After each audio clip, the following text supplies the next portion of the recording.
Since 2003, this is The Sports Source with your host, John Pennington.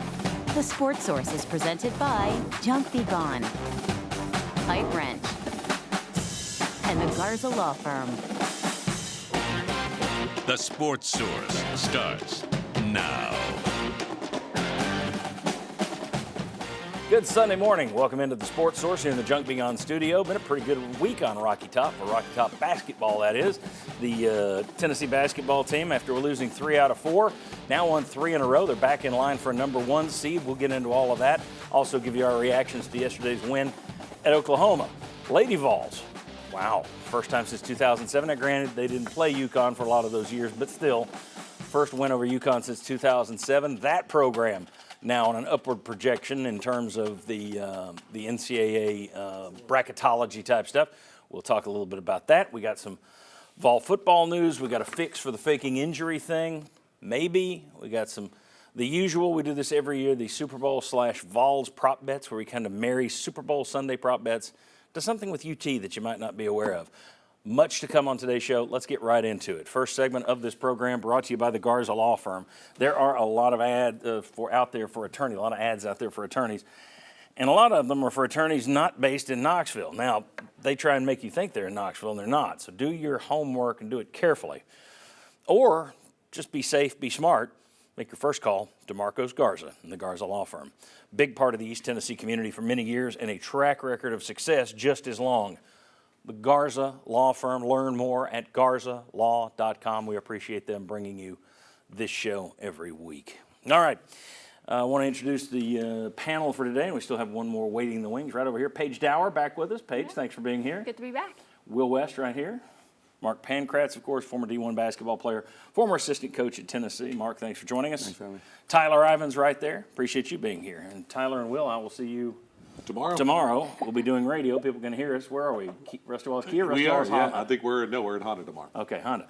And Paige Dower, people can find you at Full Disclosure Productions on YouTube. Yep, Very and good. on our website, fulldisclosurepro.com. There you go. All right. And soon on the Sports Source Digital Network. Of course. Right. Rick Barnes and his Vols yesterday won 85-81 against Missouri earlier in the week. Then they followed that up yesterday with a 70-52 blowout of Oklahoma. Barnes praised his team for the fact that, one, he loved the team defense, which they brought it, held Oklahoma to 30% shooting. We show you the shot charts every week. Take a good look, because it's one of the rare days when you're going to see Tennessee in all red and the other team all blue. But he was praising the defense.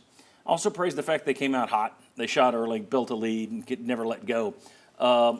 There's your box score from yesterday if people want to take a look at that. But, Mark, let me get your takeaways from yesterday's game. Well, I was going to say Barnes is rubbing off, and you start with all the defensive side of things. I thought it was fun to finally watch some basketball where we're making shots. Our offense, there was more freedom, even more flow to the game, even in the Missouri basketball game. But I think, when you saw Cade Phillips, the way that he was plus-minus, Darlington Stone plus-minus, you talk about the depth of this team that we don't have much. Those guys showed up. Felix blocking shots, and we're going to get to talking about Igor and Zakai, obviously, and guys making shots. But I think it's that position, that interior side, when it's Igor, that 4 position with Cade and Darlington Stone, and then Akbar. Those are the guys that if they're stepping up and being able to give us a little bit offensively and defensively, this team becomes a potential Final Four team type team. And Milicic had a game for the ages. I don't have the numbers in front of me, but on last week against Missouri, he was the first player this century to score this many, rebound this many, have this many assists, shoot this percentage. It was literally you never see that. It was a golden goose kind of a day. But the way they're playing right now, Will, they seem to have gotten off the schneid, but it is college basketball, so you never know when you come back to the schneid. Your thoughts on where this team is right now and how they're playing? I think Zakai's not shooting them out of games, and I think that's a good thing. He's hitting shots. He's also better with shot selection right now. Zakai on the season, when he hits his assist total or his assist average, Tennessee's lost 1 game all year when that's happened. They're under 500 when he has fewer assists. So he's hitting shots after 10 of 11 games where he shot below 40%. Last 2 games is over 50% shooting. And I think he's taking better shots as well. But just the threat of Zakai being able to hit those shots, that helps. I think working the ball inside out helps Zakai. Yeah. So I think that's the biggest thing is let Zakai play where his strengths are, which is defense and being a distributor. And I think keeping it in the offensive vein as well, 13 points in the first 5 minutes was their best start since Norfolk. Their next best was, I think, 10 points against Vanderbilt. So they've not had an offensive start like that all SEC play, and I think that's been a huge talking point is while you have the defense, your offense is keeping you out of these games, and then they go on to, I think, make 6 of their first 5 attempts. Their three-pointers are up in back-to-back games, so having their offense finally match their defensive efforts was really exciting to see these last couple of games. I like to refer to what Tennessee does defensively as a python. If you watch any of those National Geographic shows, whenever a python finds its victim and it tries to shake loose, it just gets tighter and tighter until you just essentially pass out and it has its victim. When Tennessee's hitting shots, it makes other oppositions take low percentage shots, more threes, panic. They start going up and down the floor. Porter Moser's team loves getting up and down transition. Tennessee stops the transition buckets. They find a way to cut down your possessions 2, 4, 6 at a time. Oklahoma sees the scoreboard go down 8, down 12, down 16. You're done at halftime. Tennessee puts you to bed in the second half. Defense has never at any time trickled away, but when they're hitting shots to that level, and we're not going to see that shot chart ever again, but at this what they're doing right now with Florida, Missouri, and what they're doing against Oklahoma, this carries over to Rupp on Tuesday. Tennessee might be on to something right now. And now from the coaching side, as you're preparing for a team, as you're preparing to play Tennessee, right. Now all of a sudden you're putting the thought in the guy's mind of, all right, I can't over-rotate on penetration because they are starting to make some shots. Yep. Whereas the couple weeks before this, we were rotating, or the other teams were rotating the paint, making Zakai finish over contested, and we weren't hitting threes, so they could leave guys wide open. So we're moving in that right direction for sure. And I do think it's a lot to do with Zakai. Yeah, and if you look at it, though, I get concerned that winning's a great deodorant, right? You have 2 fast break points the last 2 games. 2. That's not ideal. I think Tennessee needs to be able to run some, but if you're hitting jump shots like they're hitting right now, I just don't know that Chaz, the start that he had, I don't know if that's something you can count on consistently. But again, you're changing the way, as Mark said, you're changing the way teams have to defend you. Well, right now, the last 3 games, I'm producing the show while hosting it. You didn't throw out these numbers in that first answer, did you? Okay, because I was trying to figure out, okay, we got a graphic up. My apologies. We talked about this before the show. Tennessee points in the paint the last 3 games. And this is, you've looked good the last 3 games. Right. I don't think this is a coincidence. Against Florida, they were plus 20.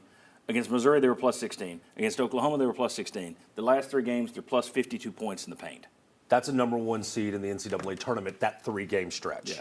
Because if you can put the Python analogy defensively on them, right? If you can strangle them People at the defensively, Knoxville Zoo like this. and then on the offensive end, you can put pressure on their defense because you're attacking the paint and not settling for perimeter jump shots. Right. Now you're wearing them down on both ends, and eventually they're going to fold at the end of the game. Here's an interesting stat that ties back to their defense more than you would think this would be an offensive stat. We always talk around here for years about Tennessee and their long scoring droughts. CBB Analytics is actually tracking that this year, and Tennessee is one of the lowest in terms of having a scoring drought where the other team goes on an 8-0 run. That's the way they're marketing it. But in terms of the other way around, having 8-0 runs, Tennessee is not a great scoring basketball team. We would all agree they're not a great shooting team. So you wouldn't think they would lead the SEC in terms of 8-0 runs, but they do, which speaks to their defense, not their offense. I think it goes back to the Python mentality. That defense will choke you out while they're taking 16 trips to put up 8 points, but they're getting those 8-0 runs. The other thing is this team is a hot and cold team, right? Like when we're feeling good, when we're making shots, we can make a lot. We saw it yesterday. When we're not making shots, we really struggle. And that's the hesitancy with this team is, have we learned going to the NCAA tournament, do we not fall into one of those times where we just don't make shots? Right. Well, I think what's really impressive about the defense, so 4 of their last 5 games, they've held their opponents to the fewest scoring that they've had all season. And then before Missouri, their last 4 opponents were all top 17 in scoring offenses, but held them all to below their season averages. And I think that's just a huge testament to how their defense is really feeding their offense. Still number 1 in defensive efficiency, but to speak to what Mark's concerned about, if you go to Ken Pomeroy, they're 33rd in offensive efficiency, and you usually see those teams that make it to the Final Four are teams that are top 10 in both. To be 1 in defense, to be 1 in offense and 33 in defense, it's really good. Hard to win a title that way. To be 1 in defense and 33rd in offense, hard to win a title that way. It's really good, but you need it both ends. And right now, I think you're probably drawing up what happens in the tournament. But you could say that for 67 teams. Yeah. You're going to go cold. You're dead after that night. All right. Let me tell you what's coming up. When we come back, We're going to talk about the Vols seeding situation. There's talk about them being a number 1 seed. We'll get into that. But first, as many of you know, there was a tragedy with tornadoes in the community just this past week, and we need your help on something. Tyler. Thank you, John. I appreciate a few moments. Thursday night, as many of us know, over in Morgan County, there were devastating storms that tore through the neighborhood. Many of these communities, many of these businesses, they're going to be taking weeks and months to recover, repair, and try to build from what was left behind. There's one individual out there. It's going to take a lot longer than that. His name is Eric Smith. Eric returned home that night to no home and the loss of both his daughter and his wife. I know this because Eric Smith has been a family friend of mine for over 28 years. He's lost everything in the last 96 hours. There have been tireless nights, there have been phone calls, there have been many unanswered questions. And I know how remarkable this community is. Both of us, Eric and myself, grew up here, and we call this place home. If you have anything that you can do in any way, shape, or form that you can to assist this man and the family for what was left behind after Thursday evening's tragedy, the GoFundMe page, as you can see there, the link is on your screen. And I'm going to give credit where credit is due to the guy who hosts this show. He has already made a donation, and it means an absolute world to me.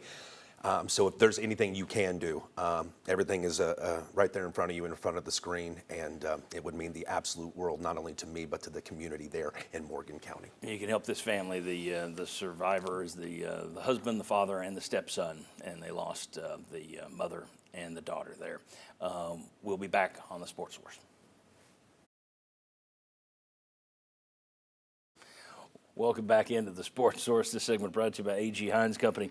We're always telling you about A.G. Hines Company right here in Knoxville, but the last couple of weeks I've been mentioning that if you watch us via YouTube or you're right on the cusp of the Knoxville metro area, you're up at Upper East Tennessee, you can get to A.G. Hines Company up there as well. They have a location in Bluntville. 2 locations. They've had Bluntville for years. We just always focus on Knoxville here, but Knoxville and Bluntville. So if you are looking to start a do-it-yourself project right now, this is the place to do it. So many construction companies turn to them to begin. You can too. Their pricing will beat anybody. I'm telling you, A.G. Hines Company, the Hines family just have done a tremendous job for more than 100 years. Get down and see them or visit them at aghines.com. Okay, good news. Well, let me welcome in Bob Hodge right here, next member of our panel. Almost zipped right by it, Bob. Thank you for being here. Appreciate it. Good news for Tennessee folks. After dropping into the low 2-seed range, meaning they were kind of dropping into that 3-seed zone, they have now rebounded all the way back to a number 1 seed in Joe Lunardi's latest projections. He has Tennessee, and if we can get it up on the screen, he has Tennessee as a number 1 seed in the West Regional. They would open in Raleigh versus Norfolk State, then play the winner of the 8-9 game, Clemson and West Virginia, for the right to head to San Francisco. Jerry Palm, same deal. He has Tennessee playing Bryant University, a school I have never heard of in Rhode Island that has only been playing Division I for a couple of years. But here's the scary thing. If you win that game in his projection, you would play the winner of 8-seed UConn, I don't want any part of it. 2-time defending national champion, No part of it. and 9-seed St. Mary's, which is usually a pretty good program too. I will say this, as a geezer, I can recall this. I think it was 2000, Tennessee beat UConn when they were the national champion. They were defending champions, and Tennessee put them out of the tournament in 2000 before they went on to lose to North Carolina.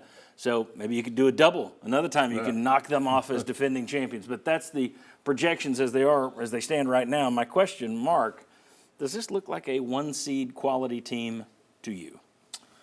Well, I think today, yes. I think the waves of basketball. I think we're proving it. You know, we forget when you look at throughout the league. You look at the quality of teams that the SEC opponents are beating. You look at Iowa State, who was top 5 in the country, goes and loses 3 games in a row. I mean, Duke lost last night to Clemson. So there's a lot of losses that go on outside of Knoxville that sometimes we feel like when we have that loss, that the world is ending. Oh, yeah. So now, do I think they're playing the way they could be a 1 seed. I just don't think by the end of the year, I think they're going to be in that 2 seed realm. Now, the other thing here, back to Lenardi, he has the SEC with 13 bids at the moment, and Arkansas is the first team out. There are only 16 teams in this conference, so he's got 13 or 14 right there in the mix. 3 number 1 seeds because he's got Alabama, Auburn, and Tennessee. Bob Hodge, should any conference get 13 or 14 bids? I don't care how good it is. Should that happen? I'm going to go with no, and for a couple of reasons. One is just no. It's too much. But the other one is the NCAA tournament has been built and became popular over the course of all these years because a number 1 seed or a number 2 seed loses to Bavarian State Teachers College because they're a 16 or a 15. Well, when you're 16 or 15, is Vanderbilt or another SEC school, it loses its luster. People, I think, like seeing these smaller schools, just like you said, the one that we never heard of before, get in. So I think it is too many just because it is, but I think it also makes the tournament something less. It's 10 schools in the SEC have a 500 or better record. Why is 3 and 7 in conference? Arkansas is possibly going to the NCAA tournament as the first team out, and we're all just saying, yeah, the SEC is just that much better than everybody else. Are they? Is there anything we can point to that tells us that? Because in the non-conference, I mean, it was good. I still think the SEC is the best conference, but to have a 3 and 7 in conference SEC team in the first team out, to me that's insane. Why are we doing that? I'm the complete opposite. I think if you look at 13 of 68 teams would be 19% of the field. If you're in college football, if there's a team of 12 that makes the college football playoffs, that's 2 teams that make the playoffs. And the difference is 130 schools versus 350. Correct, but then also you look at for the SEC standpoint, do we want them to play non-conference games that are competitive? Because the reason why Oklahoma's in the tournament, they beat Michigan, who's ranked right now. They beat Arizona, who's ranked right now. Louisville was ranked up until last week. If you just want to play an SEC schedule and not play opponents, I think, and not play non-conference opponents, I think then you start to minimize what it looks like outside. I'm for cutting back games any way you want to do it. The fact that we now the champion winds up with 40 games, that's a bit much. Can I just throw in, we didn't come here for logic. But to Mark's point, everybody else is losing too, though. That's the hard part is that all of these teams that I'm like, well, they should be a 1 seed or they should be in over this SEC team, they just keep losing. So it's hard to say, look, I don't like, if you're sub 500 in your conference, why are you in the tournament? That's kind of the way I look at it. And I would like them to make it 500 or better. But here's the thing, you're not even sub 500. You're deep under 500. 4 games under. My problem, and I've said this when it was the Big East that would get 10, 12 bids, and the ACCs had that kind of a thing. I don't see how you can be the 13th best team, or in this case, the 14th best team in your conference, and deserve a bid. So at some point, it's just the big boys look good to us with the eye test, and we're putting them in. Right. But if Tennessee went 6 and 8 and beat in conference or whatever the numbers are, to where they're below 500, and they beat Illinois, who's top 25 and finishes top 2 in the Big Ten, if they beat Miami, who happened to be top 4 in the ACC, and all those non-conference, wouldn't we be arguing saying, hey, you should be in the SEC tournament because you won and beat non-qualified? I would not. But I also, like Arkansas, they've won 30% of their conference games right now. Like that, to me, there's a difference between. I can see the point you're making being fair, whether I want to see that or not. I see the point you're making, but with Arkansas, it's so far. You better roll it up in the non-conference. If you're going to have that bad a conference season, then it can't just be, well, they beat these 2 teams. No, you better make up for it with 5 big boy wins, which means you're going to play a hell of a schedule to get in there. I don't want to see Norfolk State on your schedule. And the reality is the NCAA tournament, and look, I'm a mid-major guy. I played at Milwaukee, right? Yeah. So I love the fact that mid-major should get in and make it run. That's what makes the NCAA tournament special. However, we have to be okay with saying, all right, we're probably not going to get the top 68 teams in there because that's what it is. You're really going to get, all right, all these at-large bids are in, and so really you're picking from 34 or whatever it is. Yeah. I just hate the fact that it's turned into – and I would say this with the Big Ten, which is another mega conference. I just hate the fact it's turned into you can be the 14th out of a 16-team league and get in. I'm sorry. Well, then throw in one of the 3 teams that doesn't make it wins the SEC tournament. I mean, why not just go ahead and put them all in there? That's a good point. Well, the other thing is, and here's the deal, you can then, whoever gets in there, let's say Arkansas gets in there, there's nothing to say that in that sport They don't get couldn't hot make a and go on a run, run. yeah. Everybody, Right. see? But you could do that with anybody. You could do that with the NIT champion. You NC could do that State with the last team year, that right? loses the first round of the NIT. Yeah. All right. When we come back, rematches with Kentucky and Vanderbilt are on the docket for Tennessee this week. What did the Vols learn from losing to those two earlier? What lessons can be applied this time around? Come on back on the Sports Source. Welcome back into the Sports Source. This segment brought to you by Uncle Jim's River Cove Campground, complete with premium Riverside or Mountain View RV sites. They have sites big enough to fit everything from tents to great big rigs. Each site equipped with full hookups, a fire pit, a charcoal grill, and a picnic table. Do a little winter camping at Uncle Jim's River Cove Campground. Learn more about them at rivercovecampground.com. All right, back with Mark Pankratz and Tyler Ivins very quickly in this segment because I've got a tease I want to get to. Vols fell by 5 to Kentucky. They lost by 1 to Vanderbilt. Those were both last month. What lessons can the Vols learn from those and apply when they face those two teams this week? They're going to Rupp Arena first, and they got Vandy coming here. Well, I think we've learned it. We've seen it the last 3 days. You talked about it, the points in the paint. We've gotten the ball so much more into the paint. Even when we're kickouts for 3, we're getting in the paint more inside out. So we got to keep doing that.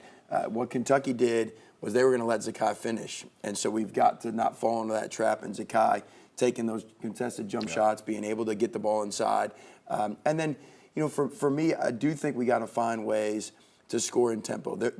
Look, Kentucky is going to score the basketball. We got to be able to get some easy baskets, and then Zakai's got to be able to be physical instead of physical. We can't turn the basketball like we did against Oklahoma. If you turn that basketball over in Rupp Arena, it's going to be a 20-point game real quick. Kentucky's been struggling of late. Their fans are upset. It looked like they were on a hot roll with Mark Pope, and now it's kind of reality has set in. So it'll be interesting.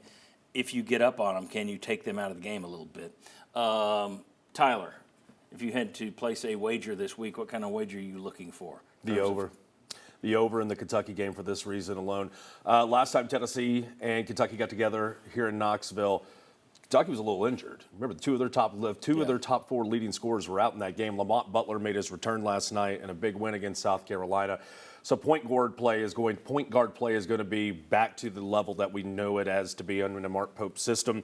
I think we've learned the lesson. We, being Tennessee, I'll speak in terms of the Vols for a moment, that the ball needs to start getting inside more. And that's actually kind of where one of Kentucky's weaknesses is their size. Their guard play is phenomenal when they're 100%. I think Tennessee has learned getting more of the ball inside. I think it's kind of carbon copy what we've seen there in this 3-game stretch. Remember last time they faced off against each other, Mark, you joined us on our show, and I was hammering their poor defensive approach. Even Rick Barnes said post-game, they're not getting, they're too comfortable. We're not getting aggressive enough. Tennessee won 11 of 45 from deep. I bet they don't shoot 45 threes at Rupp Arena on Tuesday night. Very good. Yeah, and again, the inside out, it's the key. I mean, it's allowing Chaz to even, when they set screening action before, they were able to hedge on Chaz and not let Chaz get separation. Now, because we're getting that ball inside, we're getting more separation for Chaz, and you're starting to see him shoot the basketball. More better. Igor. I need more Igor. I don't care how much he's struggling. This guy is clearly your clear number 2 scorer. Make him your clear number 2 scorer. Okay, sounds good. When we come back, we got football stuff to discuss. The next segment up will be Lady Vols knocking off UConn and the trajectory of that program and what Kim Caldwell has done. But first, if you didn't get a chance to get over to the Sports Source Digital Network this week, that's our YouTube channel. Don't cost nothing, it's free. If you haven't been over there and checked that out, here's just a little bit of the content you missed this week. We'll see you on the other side with Lady Vols and football. What's the single best performance by a VFL in a Super Bowl game? We'll tell you next. The easy money props are out there. What are they? We'll tell you next. How does Marcus Rashford fit in with Aston Villa, and what is going on with Manchester United's lineup? Blaze Pink could be coming to the state of Tennessee, and poachers could be paying bigger fines. Next. What are your favorite big game wins for Tennessee? We'll tell you what ours are next. Call me crazy, but I think even if we trade field goals early, the first time we see a player break the plane and get into the end zone, plus $9. Why not Kareem Hunt? And so then pregame, Coach Gruden pulls me aside and says, hey, Sterling, somebody wants to meet you. I said, wants to meet me? What you talking about? Wants to meet me? I'm thinking about, my brain's going. Yeah. He said, Condredge Holloway wants to meet you. I said, Condredge Holloway wants to meet you. Man, get out of here. You gotta be kidding. This is a true story, man. You guys don't understand. This meant the world to me. You're from Wolverhampton. I see you sporting the Wolves shirt right now. Flying the flag. Yeah. Flying the flag. Yep. They are almost sold out, so get them while you can. Yeah. You know, he was going to be in one of two lists, one of two categories, I think, in NFL history. He was either going to be in the list of guys that were the best not to win a Super Bowl, or he was going to be the next list up, which is the best of all time. And you see that blaze orange, you see it moving, and you immediately know that's somebody else's hunting. Well, it establishes a safe zone. You know you're not going to swing over and shoot that way. Or if the deer goes that way, you got to watch. You're not going to shoot quite that direction. Is Blaze Pink going to have that same immediate reaction? As you approach, it says Chattanooga 41 miles and whatever Alabama town 14. It's 41-14. I always wish that I had the wherewithal just to go ahead and drop over the sheet that says Tennessee 41, Alabama 14. As you get to North Alabama, there's that mile marker. Chattanooga 41, whatever, yada, yada, 14. Or you just jump out with that spray can you always carry. Always carry. You're always tagging buildings. Graffiti artist. Yeah. When the spirit moves me. Wilksy, we call it. Wait, we got a bonus for you. Look at that. Memorabilia of Jack Hacksaw Reynolds, VFL, on our top 5 list. John Pennington doubted that he actually saw the car, so he sent him this and said, look, I really did actually saw off a car. And then he sent him another one saying, well, actually, it was a 53 Chevy Bel Air. How about that? Jack Reynolds to John Pennington, sending him this to verify that he, in fact, did earn that Hacksaw nickname. Pretty cool stuff here in our studio.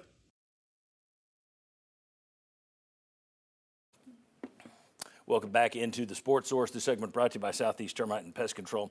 It's cold outside right now, so you might not be seeing a lot of bugs at the moment. That doesn't mean they're not around. Termites, they never take a break. They're creeping around. You just can't see them at the moment. Carpenter bees, mosquitoes, they're going to be back bouncing around in your face not long from now. Be prepared. Call Southeast Termite and Pest Control today to set up coverage for your home or your business, to set up specialty treatments to get ready for the mosquito season. Southeast Termite does a tremendous job. The Haynes family been doing it since 1971. SoutheastTermite.com. You saw that clip that Vince was in our studio showing the Jack Hacksaw Reynolds notes. That actually, those were presented on the show 10, 15 years ago, but I wanted to say Bob Williams, who used to work here at WAT and is a good friend, if he can see this today, just want to say thanks, because he's the one that facilitated. I made the comment, I don't think Hacksaw Reynolds, that's a wives' tale, it's a legend. Nope, he sawed a Bel Air in half. So anyway, Bob got me that. Back with Paige Dower, Mark Pankratz.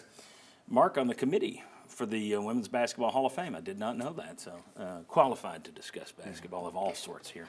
The Lady Vols finally broke through this week with what had to be the perfect breakthrough. If you could have picked one of these teams, they had lost by single digits to 4 top 10 teams, but if you're going to get one, who better than to beat Gino in Knoxville, as they did, 80-76 this week.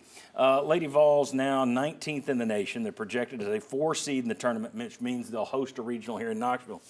Paige, it's not as if the program had fallen off the map. I mean, Kelly Harper got them to the NCAA tournament for 4 straight years. There were people who thought, why are you even making a move here? But there's no question. Kim Caldwell has revved up the energy on the court and in the stands. And I think Danny White maybe takes a page out of Bill Belichick's book, where they like to move on from players maybe a couple of years before their time is actually up. And the Kim Caldwell hire has proven to be the exact hire that the Lady Vol basketball program needed. I mean, you look to that UConn game. If there's a game that they're going to win in the top 10, you're happy it's against UConn because of what that rivalry meant to women's basketball, how much it grew the sport, and just how much it was kind of like a hated and heated rivalry as well. So for Tennessee to go out there, win the rebound battle, be efficient in the paint. See, Spearman came alive, especially in the fourth quarter, 9 points, 8 minutes. It was just the type of win Tennessee needed. They were so close so many times this season. The amount of teams that they've played in the top 10 just in the SEC alone and have come up just so close, so short. That's the exact win that this program needed. I was talking to somebody last week in the media who was asking about what it was like here when the Lady Vols were rolling. It was like, is Lady Vol basketball bigger than football? I'm like, It was never that. Nothing's bigger than UT football. UT football can be bad, and it's still going to be bigger than anything else in town. But what you saw against UConn with the crowd going the way they were going, the national TV on the thing, that's what it was like. It's rolling again right now. It feels really good. And just real quick, I love that you brought up football because I talked to Holly Werlick, and she says that the UConn and Lady Vols rivalry is Tennessee football and Alabama football, and I think that's the perfect way to describe it. Yeah. Well, today, when Coach Pearl, when I was playing for him, he would always tell us when we were having success, he said, I'll never leave Milwaukee for a job that you guys as my players don't push me out. And when he came and told us that he was taking the Tennessee job, we're like, Coach, why would you take you'll be behind football, and you'll always be behind Lady Vols basketball, right? So that's the power of Lady Vols. And I will say Tennessee Lady Vols had fallen off. I got 3 daughters. I coach a lot of kids. I'm around youth basketball. Yeah, and you not saw off even the for cliff, but it's she's clearly taking They it to weren't another as level relevant from where as it they was. were. what I'm saying is that They were an okay team. What I was saying is that the girls coming up, they now wanted to go to the UConns. They now want to go to the South Carolinas, to the LSUs. And so now you're the best players. They didn't see Lady. And so Kim Caldwell, the style of play that she's playing, the up-tempo, the energy, now you match that with the history of the Lady Vols, the fan base. Now you start cooking with gas on what this program could get back to. Yeah, I was just trying to be fair to the Kelly Harper folks out there because, again, it's not like she took. Well, and they were not happy that she was let go. Right. So. And, I mean, Pearl took over, and I was going to go somewhere with Pearl in my next question, but Pearl took over. I mean, Buzz Peterson wasn't in the tournament. So that was more of a drop-off at Tennessee from the Jerry Green years. Peterson never made it, whereas Kelly Harper was making the tournament. But you're right. Tennessee was no longer one of those top 5 or 6 brands, which is not where Tennessee is supposed to be in women's basketball. You got to be in those top 5 or 6 brands, always. Especially in this NIL world. What it is, like if you have an SEC team and you're spending the type of money that you spend on an SEC, even women's basketball, and you're not filling the seats, you're losing a boatload of money that's now not going other places. I also think it's reflective in what Kim's doing in her first true recruiting class, the number 2 recruiting class, the best since 2017. She's got a number of them are qualified for All-American or All-McDonald American. McDonald's All-American. The All-McDonald's Americans. Yeah. It's a new award, so I'm starting it this year. So I just think what she's doing on the recruiting trail, she's getting the top players in the country are wanting to come to Tennessee. They're competitive with other players who are looking at going to South Carolina. So not only what they're doing with this year's class, what they're doing with next year's class, if they can get a win against LSU later this afternoon, I wouldn't be surprised if they're back in the top 10 after this week. I think it's too soon to say this, so I'm going to answer my own question, but we'll see what you say. You're talking about a coach that's coming from a mid-major program into a program that had fallen off. They bring a style, up-tempo style of pressure defense, which lights up the fans, which makes players, they enjoy playing that style, and everybody gets excited again. Is it too soon? I say yes. Mark, is it too soon to make comparisons between Bruce Pearl and Kim Caldwell, or no? Yeah, it's too soon, but the marriage is there. I mean, you can actually absolutely see. So it's building. Yeah, it's building. It's too soon to say it yet, but it's getting there. Yeah, I mean, for sure, it's there. I think that you need some solid wins in the SEC. Of course, they did well against FSU and Iowa and against UConn, but they don't have a top-ranked win in the SEC quite yet. So she's not she's not grabbing every microphone the way Bruce Pearl did. She's getting better though. Yeah, but she nice. is not someone who is everywhere all the time the way the Pearl was. Right now, the program is growing. Not only his was the style of play and his huge personality. She's nice. There's not knocking her. It's just right now it's more about what they're doing on the floor, and that I hate to use the Nolan Richardson thing, but it is kind of a 40 minutes a hill type of style. And the thing that I'm learning now is when you talk to people on the program that are in practice every day, I mean, she holds those girls accountable. They're working. I mean, they're getting after it. And so that's been the one thing I don't know is when you see that helter-skelter style and you're still turning the ball over 15 times a game. And, it's like, all right, when you're playing against better opponents, can you consistently win that way? From what I hear with inside the program, she's disciplined and holding those guys accountable. So the trajectory is definitely up. Very good. Mark Pancras, thanks for coming by. Thanks for having me. Paige, hang out here. We're going to have you for more. When we come back, did Tennessee buy the highest-priced NIL player in the country? One collective in the ACC says so. Let's discuss that next. Come on back.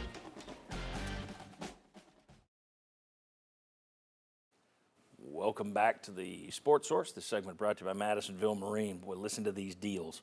Good only through March 2nd. So the clock is ticking. I need one of you to do the March 2nd, rebates up to $5,000 on Godfrey pontoons and hurricane deck boats. That's good enough. Appreciate it. Run out of breath. That's good, though. Rebates up to $5,000 on Godfrey pontoons and hurricane deck boats. Rebates up to $2,000 on all new Avid aluminum boats. That's through March 2nd. They've also got deals going on right now that are good through March 31st. Those deals are on Suncatcher pontoons, G3 John boats, G3 bass boats, Skeeter bass boats. Does that sound like they've got some cooking deals at Madisonville Marine? Good, because they do. $5,000 rebates? Are you kidding me? madmarine.com to learn more, or head down to Highway 411 North in Madisonville and visit them yourself in person and see all these great boats and talk about all these great deals. Madisonville Marine. Okay. A writer for On3 was researching the 2025 signing class. He was asking all kinds of different questions, and he was talking to different schools' collectives. And these, nobody knows who these people are. Half of them talk off the record. They never show any numbers. It's all just, murky. It's murky and cloudy. But he was talking to a number of different collectives, and he asked them who was the highest paid player in this year's class. And a collective in the ACC, wouldn't say which school's collective, but an ACC school said that the highest priced player in the country was David Sanders, offensive tackle who signed with your Tennessee Volunteers, which would mean you've signed the highest paid guy in the country 2 of the last 3 years or 4 years. It's Nico and Sanders, I guess 3 or 4. I guess 4. My question, do you buy that, or is that, again, David Sanders is coming from Charlotte? Do we buy that Tennessee spent that much money? I mean, Ohio State did make a run late, so there's possible bidding war. Or is this an ACC collective trying to tell their fan base, we couldn't afford him? Which is it? It's the ACC. There's no chance in Hades that it was David Sanders. It was Bryce Underwood. He was the number one. He's the quarterback. Quarterbacks are making 4X what everybody else is in NIL right now.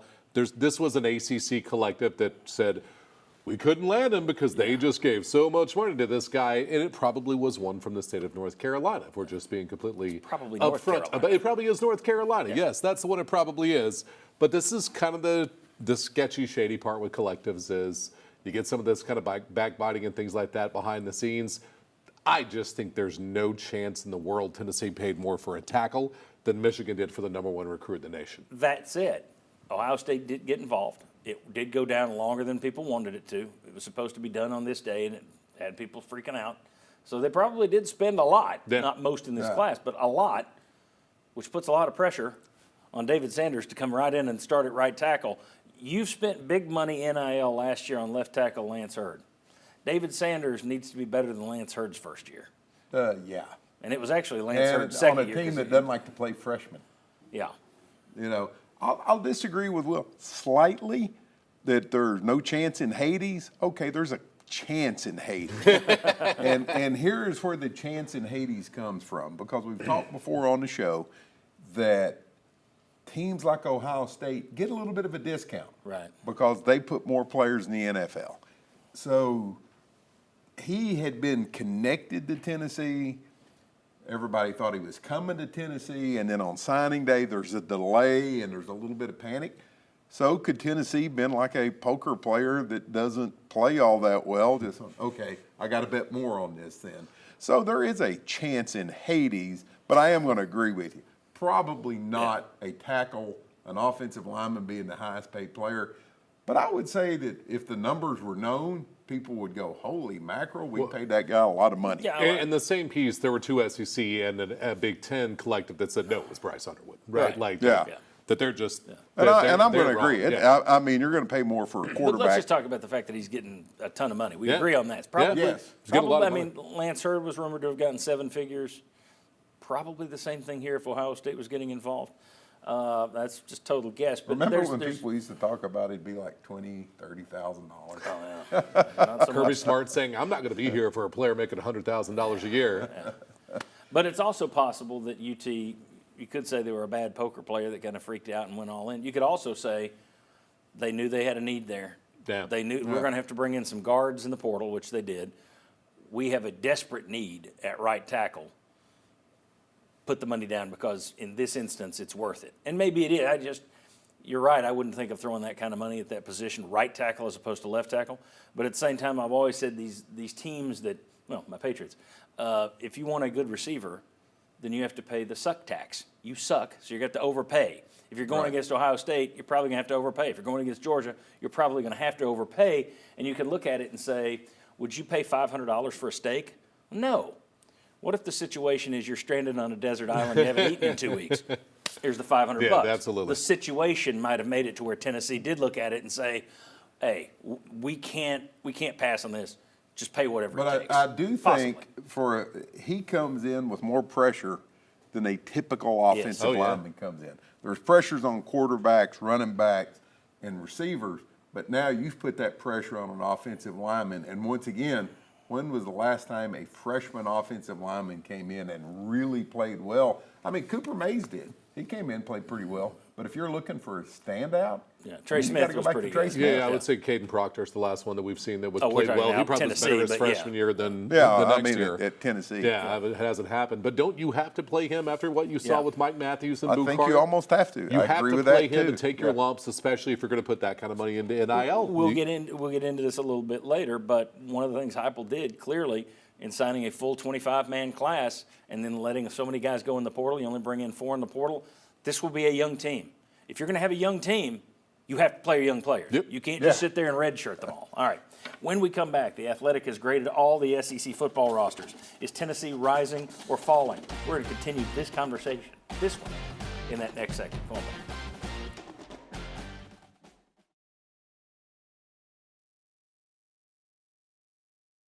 Right. If your scholarship is worth $75,000 at Vanderbilt, they don't want to pay 28% tax on that. To the average so player, they don't want to be employed. To the average player who's not making a lot of money, that is a big deal. So. But if we're talking about revenue sharing where they're all going to be making a lot more money, it's like I'm going to make more even taking the taxes out, unless you're a little guy. Yeah, well, and there are a lot of those. Yes. See, that's the flip side. That's another interesting risk. Yes. Hell, we want to be employees. And I mean, you got groups that are going around trying to unionize at different schools. Was it Dartmouth? At Dartmouth, I think Northwestern tried at one point. It is another fracture point that some of these kids are like, I want $1 million a year.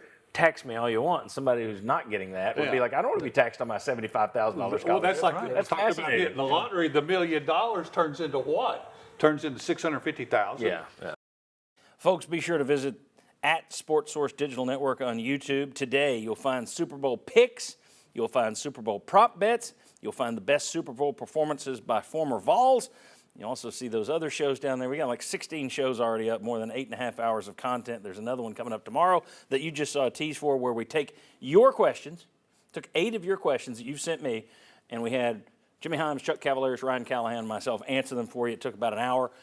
Extra content, bonus content for free on our second YouTube channel. Find it right there, SportSource Digital Network. Check it out and subscribe. Tell a friend. All right, take a look here. The Athletic this week ranked SEC teams after the portal. They ranked them as the rosters rising, rosters neutral, rosters falling. 4 teams were in the falling category: Arkansas, Kentucky, Oklahoma, and Tennessee. Not a great look, but the writers sum it up this way. Josh Heupel chose to concentrate on high school recruits with a class that ranked number 11. So it will be a younger roster this year and less proven, but not a major step back. It might not even be a step back at all, especially if quarterback Nico Iamaleava improves. Agree or disagree? I'm going to agree 100%. Yeah, your roster is falling, and you lost 2 guys on your defensive line that could potentially be first-round draft picks. One of them for sure. Oh, you're agreeing with the fact it's falling, not with the fact that it might not be I'm agreeing that it's falling. Okay. You lost the SEC Offensive Player of the Year out of your backfield. You lost offensive linemen that you don't know if you're going to be able to replace. So I think both things can be true. Yeah, your roster is falling, but when you get to next September and October, it may not make a difference depending on the guys who we haven't seen a lot of, how good they are. So I agree. Yeah, it's falling as of right now. I didn't make my question clear enough. That was right. You were correct. All I needed to know was, do you agree or disagree that it might not matter? I think the roster is clearly declining. Do you agree that these guys are saying, if Nico takes a step forward, it doesn't even matter? As of February 9th, This is just a checkpoint part of the offseason. It is February 9th. Yeah, it is falling. To all the things that Haji just brought up, it's all about the quarterback. And I think sitting here waiting right now to ask, will Nico continue to improve on a 3-to-1 touchdown to interception ratio? Will Star Thomas coming in, spending a significant amount of money from Duke to bring him in, and you know your defense is going to take a small step back. So at this point in time, yeah, I think it is slipping. Well, okay, but maybe on the more positive side. You also side. agree that it may not matter. That's what that's the part we're agreeing. Yeah. Nico is the largest question mark, and you're right. If 8 doesn't improve, this is all from the moot. This is where the host producer doesn't ask a proper question. Go ahead. Hey, you guys I agree that it might not matter. I know they lost a ton in the transfer portal. Some of those guys maybe aren't ones who really truly contributed. Like Squirrel White didn't play the best that he could this year. Cam Seldon left. He didn't really do much. You thought he really would, but you kept Mike Matthews. You've got Deshaun Bishop. You've got Peyton Lewis in the backfield that could barely be big contributors. This was a huge test for Nico this season. I know it feels like he's been with the program for like 5 years now because he early enrolled, but I think if those guys perform, it might not matter that the roster is falling and they didn't recruit as competitively maybe as in years past, but I think if Nico can at least, like you said, a 3-to-1, get a little closer to that, it might not matter. Yeah. All right. Very good. Thank you, guys. Sorry for the muddled question. No, it's a great question. I gave you 2 parts. No, I gave you guys 2 parts, and I should have emphasized now we're only debating the second part. But I didn't do that. Live and learn. I failed you all. All right. When we come back, have coaches figured out the right way to stop faking injuries? We'll tell you what their plan is and whether or not it'll work. Come on back.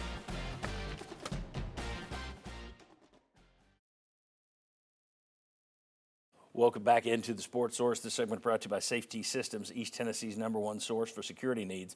For your home, they offer wired and wireless systems, camera systems, gate and access control. For your business, they offer commercial security systems, fire alarm systems, testing and inspection services.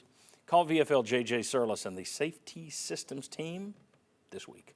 All right, take a look here. The American Football Coaches Association has put forth a proposal to fix the faking injuries issue, and their fix is this. A player removed from a game due to injury must sit out the rest of that drive. If the team, trainers, and doctors clear a player to return on that drive, a team can use a timeout to buy that player back into the game if they've sat out at least one play. The rule would not apply to players injured by a hit that results in a penalty.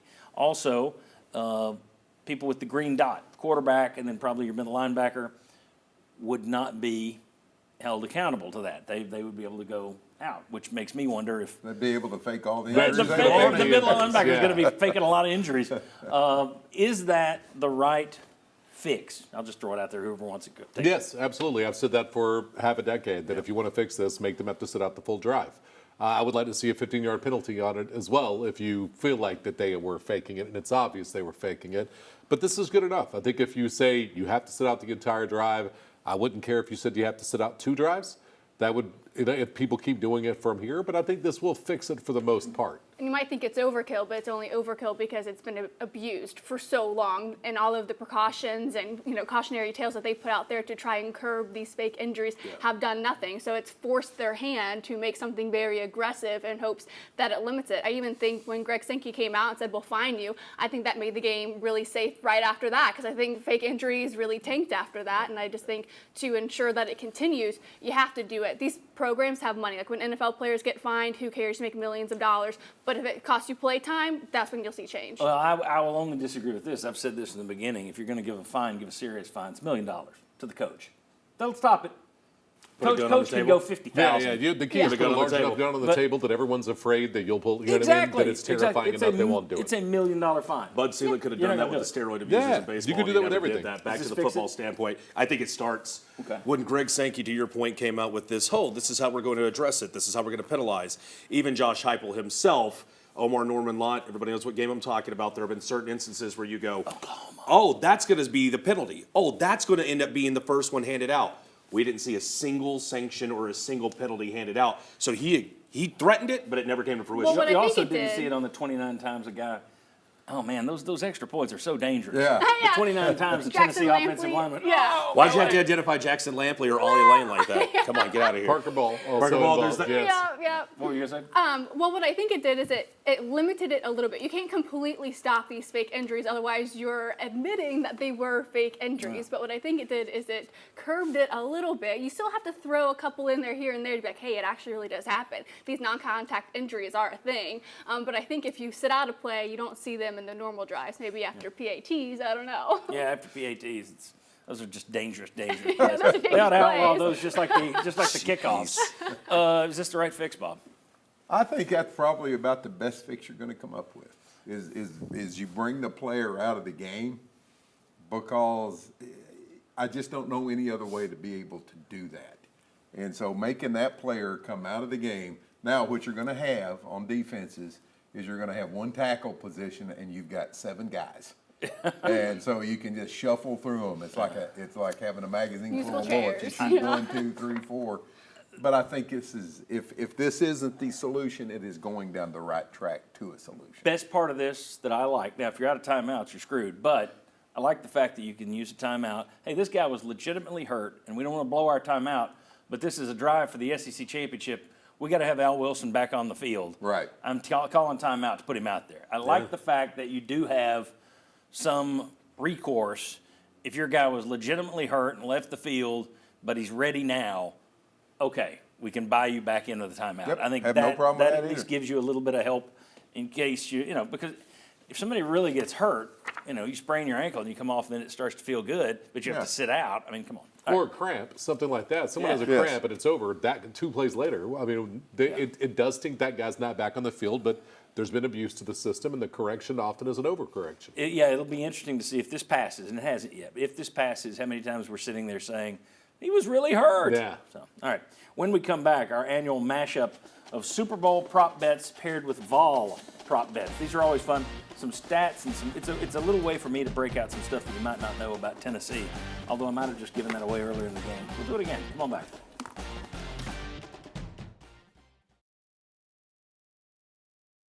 Welcome back to the Sports Source. This segment brought to you by Games and Things. If you've seen the Sports Source Digital Network, then you've seen the bar room that we've built. Bob Hodge sits at that bar every Tuesday. Andy does a show there. It's complete with beautiful dark wood. It's fantastic. Games and Things has bars that you can get. They also have pub tables that go with it if you need that. They also have the bar stools of all different sorts. Games and Things. They got it all right on the corner of Kingston Pike and Lovell Road. Okay. We've done this for years. No one's stopped watching, so I'll assume people like it. What I do is I take a real Super Bowl prop bet, part of one, and I mix it with something that has to do with Tennessee, okay? Right. So I'm going to say blah, blah, blah, Kansas City, blah, blah, blah, Tennessee. Which is more likely, or which would you bet, okay? Now, this is remedial for you. This isn't hardcore gambling. Okay. All right. It is for me. Okay, here we go. Kansas City is favored to win the Super Bowl today, which would be the first three-peat in Super Bowl history. Meanwhile, Tennessee is projected as a number 1 seed, which they have never done in their history. Which never before would you bet on? Kansas City's three-peat or UT getting a 1 seed in the NCAA tournament? Kansas City. Yep, three-peat. Yeah, 3-peat. Kansas City.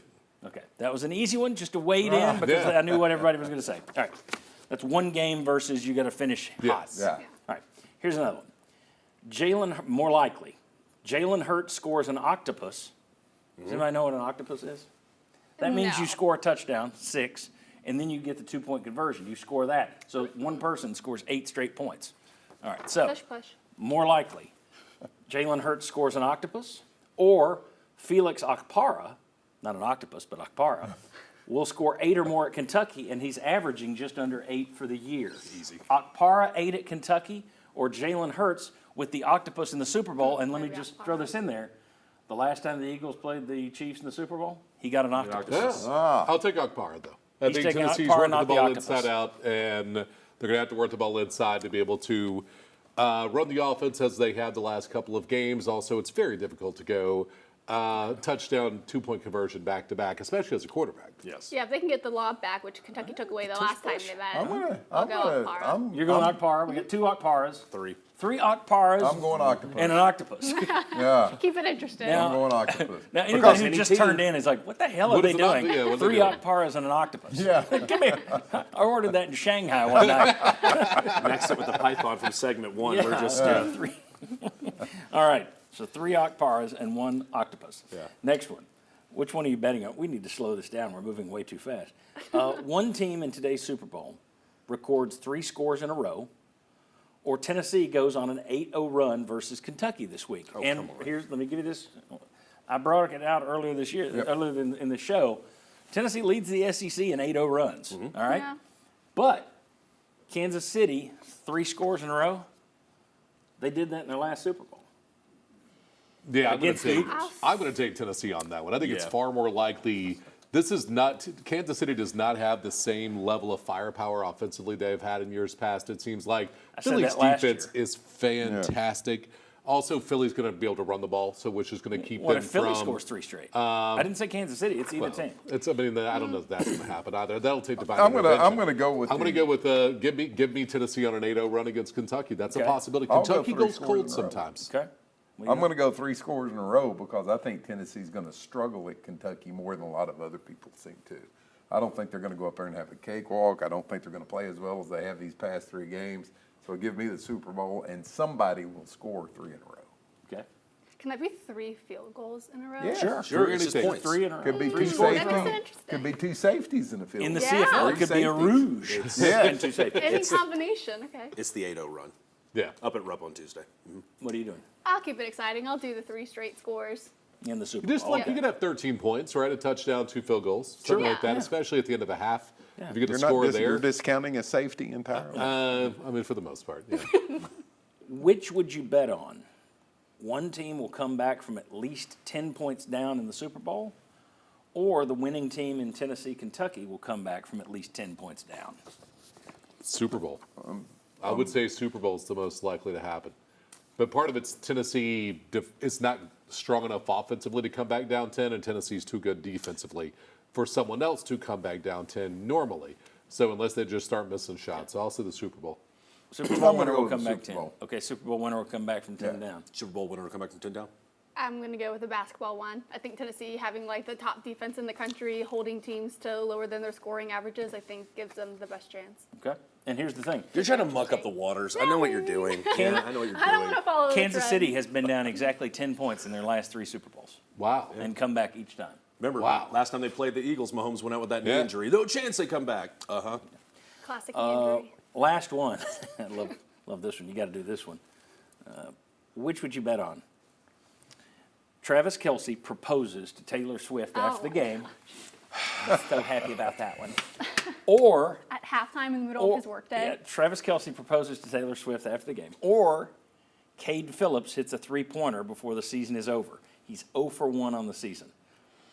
Which is more likely? Because there's no chance that Travis Kelce is going to get down on the field at the Super Bowl, right? In the middle of his workday. No. Here, if they win, I think it very well could happen. Us Weekly says he's considering it. I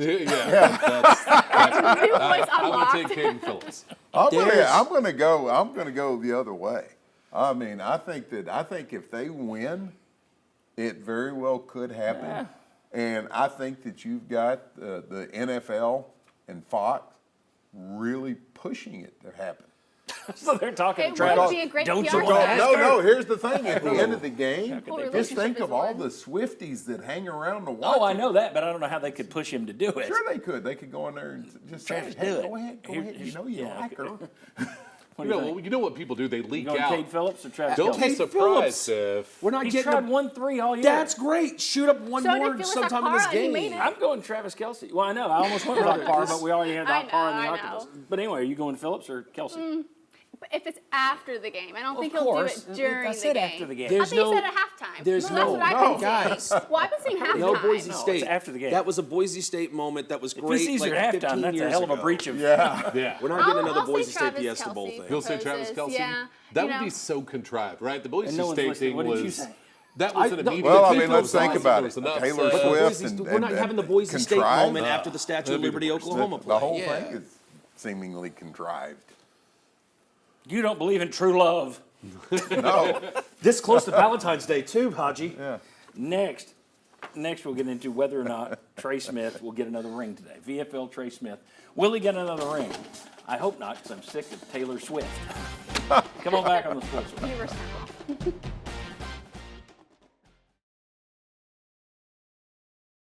Welcome back into the Sports Source. We're learning a lot about Paige here on the show today. This segment brought to you by Paper Be Gone. It's tax season, folks, and now is the time to be very, very careful with your financial records. The no-good-nicks of the world, I love saying no-good-nicks, the no-good-nicks of the world are out there, and they know that in those trash cans, in those dumpsters, they're going to be filled with old financial statements and data. Be smart. Let Paper Be Gone dispose of your old financial records and data in a safe, secure, and environmentally friendly way. Paper Be Gone. All right, I want to tell you once again, send us your questions. Since we're starting to do a Q&A show on the digital network side over on our YouTube channel, you can now send questions to SSDNquestions at Sports Source Digital Network, SSDNquestions@gmail.com. Please include your first and last names and your town, just so we can say this is from Joe Schmo in Tellico. That'd be great. Schmoes are a great family. The Schmoes are a great family. And in fact, they almost named the town Teleshmo. Teleshmo Plains. You can watch the Sports Source Q&A show tomorrow. We got a new one that we just teased earlier. That's coming up tomorrow on the Sports Source Digital Network. Again, check out our YouTube channel.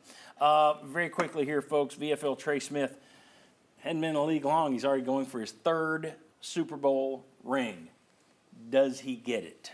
I hope not. Yes, he does. That's never pick against the Chiefs again. Like just until it's not even the Chiefs. Never pick against Mahomes. And so Mahomes with Brady with Spagnuolo. Yes, he's going to get another one. That he'll be a New York Giant next year. We'll pay him $20 million a year. I'm going to go with no because I think that the Chiefs are great. I think Mahomes is great, but I think the Eagles are just a notch above as a football team. The Eagles. He's taking the Eagles. What are you doing? Taking the Chiefs, and I think by the end of the evening we will acknowledge Trey Smith as the best VFL active in the National Football League. This third ring will push him past Alvin Kamara. Okay. Interesting. Paige? I hope it's the Eagles. I think their second level and third level, I hope, slows down Kansas City enough. I think that defense for the Eagles could help push them over. So is that just who you're for, or is that who you think I think they'll win. And you're for them as well? Yes. I am too. That's why I'm wearing. I'm not a big Eagles fan usually, but I'm wearing my midnight green. Look at that. Well, I am for the Chiefs. I want the Chiefs to win. I do not. No, I'm just. I just like Andy Reid. I like Andy Reid a lot. Yep. And I'm not a huge Eagles fan. So I mean, I really, if somebody push comes to shove, how much do I care either way? Not that great. But I like Andy Reid enough. I think it would be cool if he becomes the first coach in history to do this. I am against it because I hate dynasties in every sport. If I've told people, if I hadn't been a Patriots fan my whole life, I would have hated the Patriots. I just don't like. I don't like Duke. I don't, you name the dynasty. I usually pull for that dynasty to crumble. So for me, and the other part of it is, and I don't want the Swiftie backlash, but I'm just kind of over it. Kind of over that whole thing. I don't need 45 shots of her in the booth today. Oh, there she is. Oh, she had a sip of wine. Oh, there she is. She's hugging his mom. Oh, there she is. Yeah. Okay, we get it. I just, that's lame in my opinion. I've already been through it. I've already been through it with Jessica Simpson and Tony Romo. Who am I for? Nothing like this, though. Oh, Nothing's no, been you're like absolutely this. right. No. Giselle and Brady was nothing like absolutely. this. There's nothing like this. I'm here for Kansas City. I'm like you. I don't like dynasties. I don't like this whole repeat. I'd like to change things up. But you don't understand the disdain I have for the city of Philadelphia. Okay. I cannot stand that city. Their fan base, and I'll leave it at that. They're greasing the light poles already. They- She's like, who are you please for? do not climb the poles. Giant meteorite. No, I love. Look, Kansas City. I don't like the Eagles. I'm a Giants fan. But Chances of a meteorite hitting her higher. I don't know if you've been keeping up with news. But If Saquon gets a ring, that'd be awesome because that guy was a great soldier in New York. But I would like to see Kansas City win. All right. I think we're about out of time here, folks. Enjoy the Super Bowl. Check out the Sports Source Digital Network. We'll see you right back here live next Sunday on the Sports Source. Thanks to our crew. Thanks to the sponsors. Thanks to you. See you then.